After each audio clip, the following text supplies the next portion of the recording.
I have a spoiler alert for you. Every single human obesity study you will ever look at, ever at all, period, in the history of medical literature, the more protein people ate, the better, always, completely. Like there's no exceptions. But we'll just talk about some anyway. Here's an ad lib obesity study, 12% versus 25% protein. Of course, the high protein group crushes the low protein group.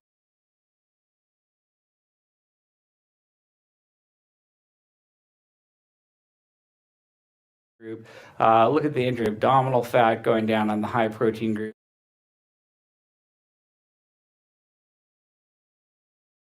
Here's 1.6 grams per kilo versus 0.8 grams per kilo. The high protein group lost 53% more body fat on the same number of calories. What? I thought it was all about calories. Well, it's clearly not about protein calories.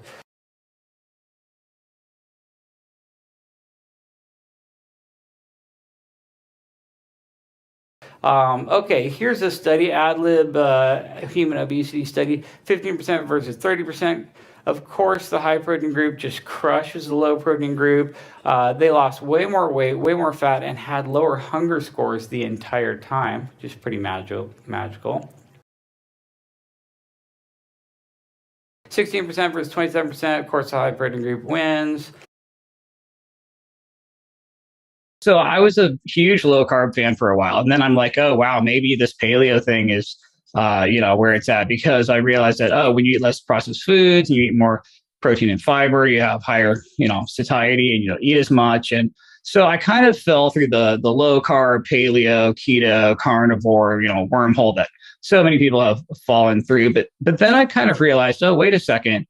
The low fat people have just as many success stories. And anyone who just intentionally lowers the fat percentage of their diet is going to immediately have a higher protein percentage, higher satiety per calorie. They're going to have weight loss. Also, in fact, when you equate these low carb and low fat groups, you get the same outcomes. And then I realized, that's only when protein percent is matched. And then I started going down this rabbit hole of protein percentage. And then I became familiar with the research of Drs. Raubenheimer and Simpson, these famous guys in Australia who discovered the protein leverage phenomenon. Humans and many animals basically eat until they get enough protein, and only then do they stop eating. And that's why protein percentage is one of the biggest drivers of ad lib energy intake.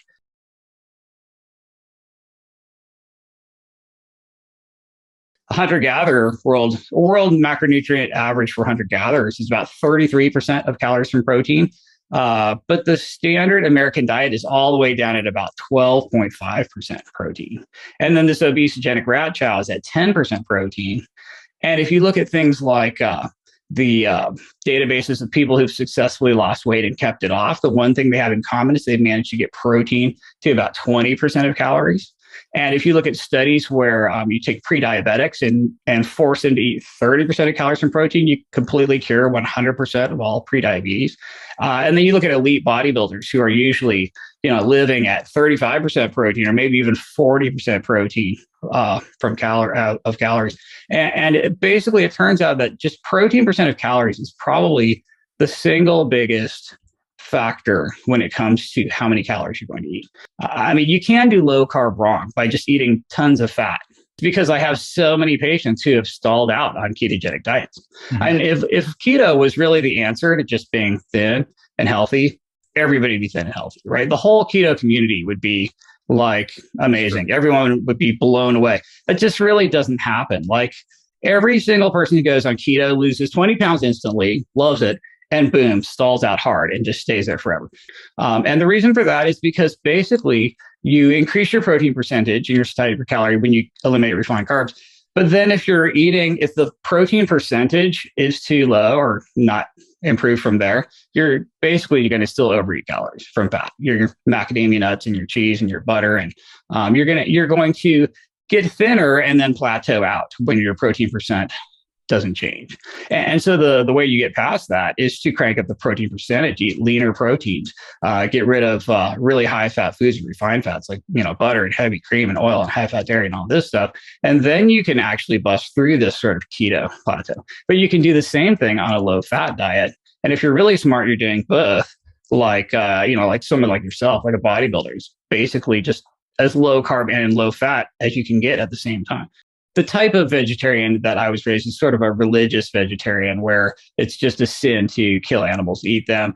And so if you just basically eliminate high quality animal foods, the protein percent of your diet actually goes significantly down because all of your plant foods on average have a lower protein percent than all of your animal foods on average. So it's actually like a slight downgrade to just decide I'm going to religiously avoid animal products.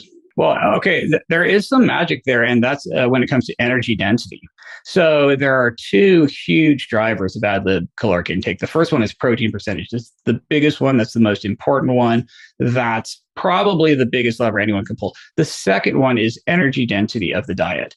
And basically, the lower the energy density of your diet, the less calories you're going to automatically eat, the less ad lib calories you're going to eat.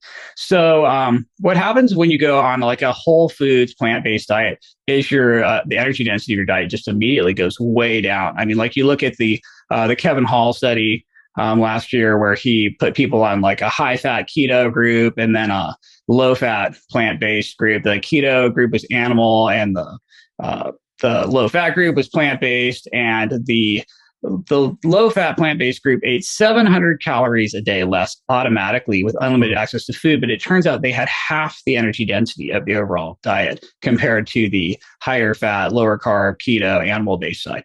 So if you're just going on a whole plant food diet, you're cutting your energy density maybe in half, which is a huge driver. Now, you can actually have the best of both worlds where you're eating high quality animal proteins, but you're getting the leanest ones you can and ones that have a super low energy density as well, like egg whites, amazingly low energy density. The egg whites are ridiculously awesome because it has, it's 100% protein and a super low energy density. You can just eat pounds of this stuff for almost no calories. Right. So if you're really smart, you're marrying those two together. But I would say that anyone who goes plant-based, instant win to a certain degree because you're cutting energy density in half. Yeah, so I always joke that I'm 50% carnivore and 50% vegan. So the idea is like really energy dense. Introduction to all this was, basically like Atkins way back in the day. And I had patients who just said, oh, hey, I just stopped eating carbs and boom, I lost 30 pounds and instantly cured my diabetes and my blood pressure's gone. I threw all my meds in the trash. And this just blew me away. And I saw this over and over. People who if you just tell people don't eat carbs, there's so much junk that they're cutting out that it's kind of like this instant win. But it's a win to a point. And then, like I said, if you're replacing these carbs with high energy density, high fat, low protein percent stuff, you're going to stall out really hard and go nowhere. And that's what happens to so many people on a low carb diet. But so then for me, like paleo came along and it was a little bit more nuanced. It was like, okay, you can eat some carbs, just don't eat these processed refined carbs in this certain category. And what it turns out is that this category is foods that are super low in protein percent and super low in minerals and energy density, in nutrient density. So you're basically eliminating a lot of high energy density foods and replacing them with higher nutrient density, lower energy density foods. And so paleo was like one rung on the ladder better than just low carb. I had to fall through all of these and research them all. And then finally I could zoom out and see the whole big picture and what all the drivers are. And the reason every diet has a certain amount of success is because they're pulling the same levers: higher nutrient density, lower energy density, higher protein percentage. These are all like kind of different sides of the same coin. So anything you can do to increase protein percent, increase nutrient density, lower energy density, basically lower refined carbs, lower refined fats, processed carbs and fats, you're going to win. And so all these diet religions are doing the same thing, a little bit of different parts of all of these things. And once you kind of get the big picture, you can kind of zoom out and pick and choose, and you don't have to be religious, and you get to be agnostic with your diet, which is kind of my goal. So for me, the very most important concept of all is satiety per calorie, right? It's the most magical and important concept of all. And it's definitely evidence-based as to what improves satiety per calorie. There's about 9 things that are proven in the medical literature, scientific fact, to improve satiety per calorie. First one is increasing protein percentage. Instantly improves satiety per calorie. Second one is fiber, grams of fiber per 1,000 calories. You increase fiber, you will improve satiety per calorie. The third one is a reduction in refined and high glycemic carbohydrates. So this is an evidence-based phenomenon. If people eat just like juice and toast and cereal for breakfast, they're literally going to eat 300 more calories during the day. If you reduce refined and high glycemic carbs, you will eat fewer calories. The next one is actually eating less fat. So unfortunately, the more fat you eat, the fatter you're going to be. It's passive overconsumption, and it's a scientific evidence-based fact that a reduction in fat will actually lead to eating fewer calories. In fact, you can take any animal and just pour fat on top of their usual food, and they'll just immediately passively overconsume and get fatter. Lower fat for satiety per calorie. And this is really, really important because all the keto people are like, well, that's stupid. When I eat butter and bacon, I get tons of satiety. Like I eat a stick of butter. I'm not hungry for 50 years. Fat's the best for satiety. And what they're not doing is dividing that by calories and coming up with satiety per calorie. So like, yes, but eating a stick of butter gives you crap ton of satiety, or you won't be hungry forever. But that's 1 trillion calories. So satiety per calorie is actually garbage, and you'd be better off just eating some sort of lean protein. Lower energy density, lower processing, less processed foods. The thermic effect is higher. You have to process it yourself. It burns more calories. You extract less calories from it. We have studies where you just feed peanuts to rats versus peanut butter, and they get fatter on the peanut butter. So protein, fiber, water, higher. Energy density, carbs, fats, processing, alcohol, you want all those lower. Nutrient density, minerals, and micronutrients, the higher those are, the higher satiety calorie. So yeah, there's these definite themes that are all evidence-based, that all improve satiety per calorie and all make people more successful with a diet. And the idea is you do a little bit of all of these all at the same time. And you can't go too extreme with any of them. You can't eat 100% protein forever, and you can't eat 0% fat, and you can't never eat any carbs. So you try to just take your existing diet and tweak all these levers up a little bit sustainably. A little higher protein percent, a little higher fiber, a little higher water, less processed, less carb, less fat, less energy density, less alcohol, more micronutrients. And you just tweak all of these as much as you can stand where it's sustainable. And that's honestly this whole PE diet concept that I'm talking about. It's self-limiting. Like no one can eat too much protein. Like you can just give anyone, 10 pounds of skinless chicken breast and tell them to eat too much protein. Go for it. You physically can't do it. So eating too much protein isn't really a thing. That's not like a medical condition. That's not a diagnosable problem. To be fair, we don't have any studies in humans or animals where they're fed 100% of calories from protein forever. These explorers who in the middle of winter only had super lean, starving deer and rabbits to eat, and their dietary protein percent was, 90+%. They get very, very thin and very nauseated and very sick. For any free living human who has access to non-protein energy macronutrients like carbs or fats, you will basically eventually just eat less protein and eat more carbs and fats automatically, which is what any animal will do. So you can't make yourself eat too much protein. Your body will upregulate or downregulate the production of some of these enzymes and factors that digest different foods. So you really never want to take your whole diet and just completely reverse it and flip it on its head and change it 100%, because you're probably going to struggle to digest X or Y, and you want to make more gradual changes. So you can take someone who doesn't have a lot of digestive enzymes for protein, for example, and just progressively overload them and give them higher and higher amounts. You will adapt to fit the diet that you're given. That's what humans are, this amazing survival machine, and we basically can live on any food, anywhere, anytime. Well, so kids seem to be fairly similar to adults. They actually, 1 gram per pound seems to work, like honestly, all the way from infancy on up. And there doesn't seem to be a downside to higher protein percentages. So it's not like, okay, adults should really try to tweak their protein percent up to have higher satiety per calorie and be thinner, but don't do that to kids because it's dangerous. No, that's not really a thing. So there's no particular limitation. Obviously the accepted macronutrient range for humans in general is 10 to 35%. And these are kind of pulled out of thin air and arbitrary, but you wouldn't want to go way beyond those for any human, including kids. To be fair, anytime you eat a protein-containing food, all the proteins are just broken down into the exact same amino acids. So you're going to get the same amino acids from plant foods or animal foods. The difference is in the percentage of those amino acids, right? So when you eat an animal, you've got the right spectrum of aminos to build an animal.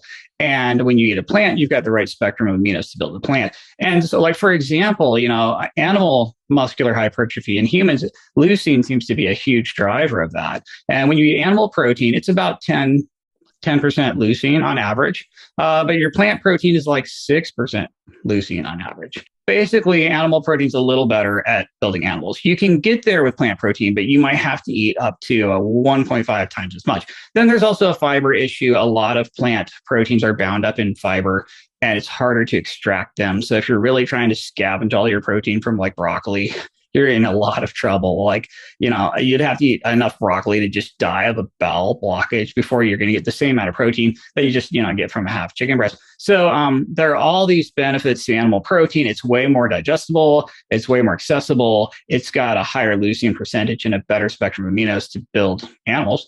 But you can make plant protein work. And there are plenty of vegan bodybuilders who are doing it. But to be fair, they have to supplement a lot, and they are usually aiming a little higher on absolute grams of protein. I think the longest studies we have are at about a year at 2 grams per pound in one of Jose Antonio's study. And that was pretty long time to consume that much protein. I think your average person is just not going to comply with a study like that. But they basically picked bodybuilders who are already eating a crap ton of protein from whey shakes. And the difference between whey is when you consume your bodybuilding whey that's very low carb and very low fat, it's just pure protein, right? Like, so your 30-gram scoop of whey powder is like 27 grams of protein with maybe 1 gram of fat and 1 gram of carbs, versus like when you eat a steak, it's 100 grams of steak is only 25 grams. Protein is extremely insulinogenic. Insulin goes way up from egg whites and fish and whey powder. But glucagon goes up as well. So your blood sugar doesn't change at all. That's the difference between, like, if you eat a donut, hugely insulinogenic, and glucagon goes down and your blood sugar goes way up. That doesn't happen with protein. So when you eat protein, insulin and glucagon go up together and your blood sugar stays flat as a pancake. So you can eat like 5 pounds of turkey at Thanksgiving dinner and your glucometer will just be flat as a pancake. So you actually don't care that your insulin went up because your glucagon went up as well, and the ratio doesn't really change. Gluconeogenesis is demand-driven, not supply-driven. So you can eat, 1 trillion grams of protein, but you'll still only manufacture as much glucose as you need to keep your muscle glycogen topped off and to stay alive. Humans maybe make 70 grams of glucose or something a day. I kind of like eating fewer carbs and more protein and performing a little bit of gluconeogenesis because it's almost like metabolic exercise for your body, right? It's kind of like your body has to work a little harder just to stay alive. And so I kind of like that. I don't recommend people eat these 0 carbohydrate diets because, let's say you need 70 grams of glucose just to keep your brain and your red cells alive and all these cell types in your body that don't have mitochondria and that have to burn glucose for fuel. If you're eating no carbs at all, you're going to basically have to break down, 70 grams of protein just to make enough glucose to stay alive. And so it's a little bit protein wasting. Like to be honest, for the average person, just eating 100 grams of carbs a day is going to be somewhat protein sparing because this will spare that much protein that you don't have to use for gluconeogenesis. And so really a carbohydrate intake is on this U-shaped curve where, too high is like the 60% of calories that everybody eats in America, which is a nightmare. But then too low is like these 0 carb, keto, carnivore, hardcore things where you're basically not sparing protein, the protein you use to make glucose out of. And it's a little bit smarter to eat maybe 100 grams of carbs a day or more, another gram for every minute of high intensity exercise you do, which is glycolytic and burning glucose. So you're basically replacing at least the glucose you're burning with high intensity exercise and the glucose you need to stay alive and sparing that much protein. These researchers saying how you can only absorb, digest, and assimilate this small amount of protein. Yeah, I mean, that's basically not true. So there are plenty of people eating 1 meal a day and they're completely fine. If that was true, humans would have become extinct a long time ago. And we have all these animals, like a lion who eats a gazelle, once a week, and a cat that eats a mouse every other day. And obviously animals can eat protein in these boluses, and then you get this you get all sorts of pooling of the amino acids. There's this Blanknick bed that pull in your GI tract that pulls some aminos, and you have this increased amount of aminos in your bloodstream for, up to 24 hours afterwards. And so there are all these reasons why you can eat protein higher amounts less frequently, and it's very slow to digest. That's the other thing. There's this ileal break in your small intestine where the huger piece of protein you eat, the more it slows down your GI tract and kind of meters out the aminos. So honestly, like, I really don't worry about people who are just eating, maybe twice a day. Personally, I think shrinking it all the way down to once a day, it's a little hard to get enough protein in. And so meal frequency is on a U-shaped curve as well. And I think once a day or less is probably really far from optimal. But like, nobody needs to eat like 12 times a day. And so, I like two meals and a snack a day or somewhere around there. Yeah, absolutely. Blood urea nitrogen, BUN. So anytime you get a basic metabolic panel or a comprehensive metabolic panel from your doctor, part of the kidney function is blood urea nitrogen. This is just basically an ammonia, like a protein breakdown factor that's in your blood that you're filtering out in your kidneys. And they establish the normal range of blood urea nitrogen, not by looking at where humans should be, but just from everyone who goes to the lab. So if you take every trillion people who go to the lab and graph out all their BUNs on this little bell-shaped curve, you just put the upper and lower limits of normal at 2 standard deviations away from the mean on the high end and low end. Everybody on these super high protein diets are going to be way up here on the high end of blood urea nitrogen, and it's going to be reported as high. And your doctor's going to be like, I don't know what's wrong. Maybe something's wrong with your kidneys. As long as your creatinine is fine and your glomerular filtration rate is fine, it kind of doesn't matter how high your BUN is. And we definitely see these higher and higher on people on higher and higher protein diets. It does seem to be harmless.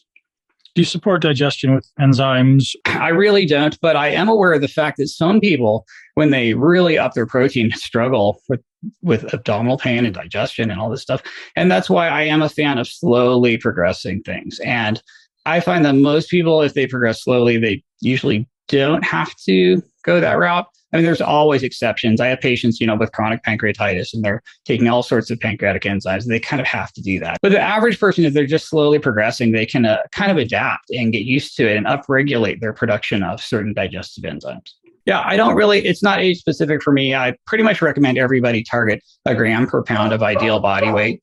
And I really think that as you get older, it's more and more important to target that, and it's a bigger deal, and we do see anabolic resistance. It appears to be that the amount of protein available to trigger hypertrophy and anabolism, you need a higher threshold. So you literally have to eat more protein to get to the same threshold for anabolism.